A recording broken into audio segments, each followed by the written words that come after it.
how to deal with an illness that was caused by bad karma from the past during meditation. But you don't know whether the illness was caused by your bad karma, right? So if you don't know that it was caused by bad karma, then maybe it was not caused by bad karma. In Theravada Buddhism, we recognize two kinds of illness. One that is caused by past karma, and one that is not caused by past karma.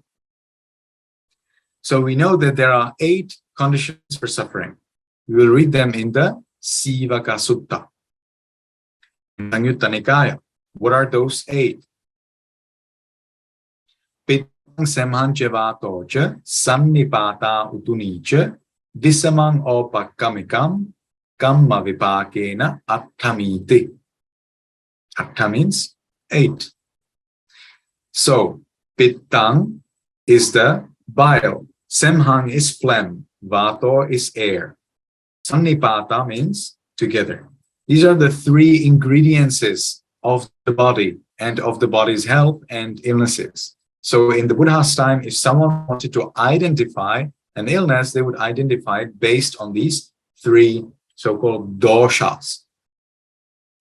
So these 3 doshas can cause illness, and their combination also.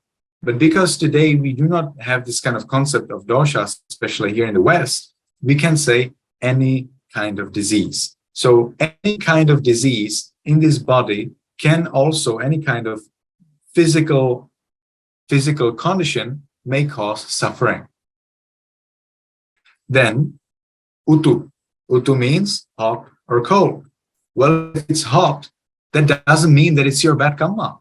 Just turn on your fan, it's fine. If it's cold, it doesn't mean it's your bad karma. Just take a blanket and it's fine, right? Visamang means if you are in the wrong place at the wrong time. So if you are not mindful, or if you do not know how to deal with certain situations and you happen to be at that situation, then that is visamang. For example, you are not okay with heights, but you happen to get very high on a high building. Well, it doesn't mean it's your bad karma. You're just too high, so just go low. Opakamika is an enemy. So if you tell something wrong, something bad to your friend, and they punch you, then that doesn't mean it's your bad karma. Okay? Maybe you just told them something bad, so you apologize and it's fine.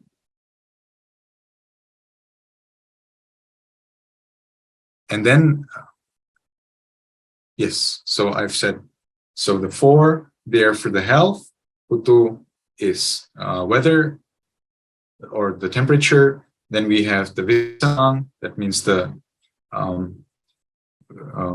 imbalance. And then we have enemy. So the 8th is karma. So here you could see that you can have disease which is not karma, because karma is something else. Physical causes may cause you suffering. Karma can cause you suffering. So the commentaries explain how do you distinguish whether your suffering is caused by the physical cause or by karma. The scriptures say, if any medicine in the world can cure your disease, then it means it was one of the first 4. But if none of the medicines all in the world, if not even all of the medicines in all of the world can cure your disease, then it is caused by karma. So it can be the same disease, but in one person it can be caused by karma, and in another one it can be just physical causes. And that gives us hope, because we don't know whether it's caused by karma. Therefore, we always try medicine. We always try to cure ourselves, because we never know whether this disease is caused by karma or not. You can think, but that's just thinking.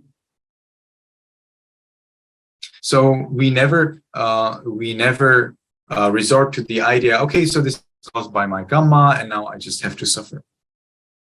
If you have pain and you know that there is some medicine that helps you with that pain, and you know that it will not cause more troubles than you have now, then it definitely is good to take the medicine. If you know that you have some troubles, some physical troubles, and you can use some help, you always use that help. We never want more suffering. We do not engage and we do not enjoy suffering in Buddhism. Absolutely not. Buddhism is only about seeking pleasure, except that it doesn't seek impermanent pleasure, but it seeks permanent pleasure. Then if you have illness that you believe that is coming again and again and again, and it definitely certainly is caused by karma, still you continue taking medicine, still you continue trying to find some kind of resolution. But at the same time, what you can do when you have disease, you can think of the problem of being in life. Death is part of life. So killing oneself doesn't resolve anything. We will all die anyway, so it doesn't make sense of killing us.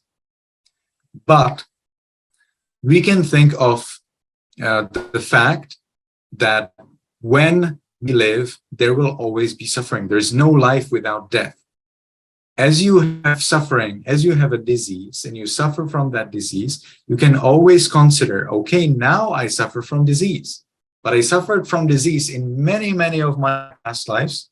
And until I am here in this cycle of rebirth, I will be also suffering from this kind of disease, this much and much more in many of my future lives as well. I think it is always easier to think, okay, so this is my disease, and maybe after 100 years, I will be better. It is still easier than to think that I will have this disease another 1,000,000 lives, not just for 100 years, but for thousands of years, because some people in the future and in the past, we believe, can live even until 20,000 or 40,000 or 200,000 years of age. So can you imagine if you had this disease, and if it is a terminal disease, and you got it when you are like 50 years old, and you have to live until you are 200,000 years old, then you would have it quite a long time. Well, that's coming. That's coming, maybe not this life, but sometimes in the future. So the Buddha pointed out this problem. We never know. Suffering is part of the existence in the cycle of rebirth. So when you suffer very much, realize the need to get free from rebirth. And with that realization, see if you can observe the body and the mind as impermanent, unsatisfactoriness, and not self, become enlightened, and liberate yourself.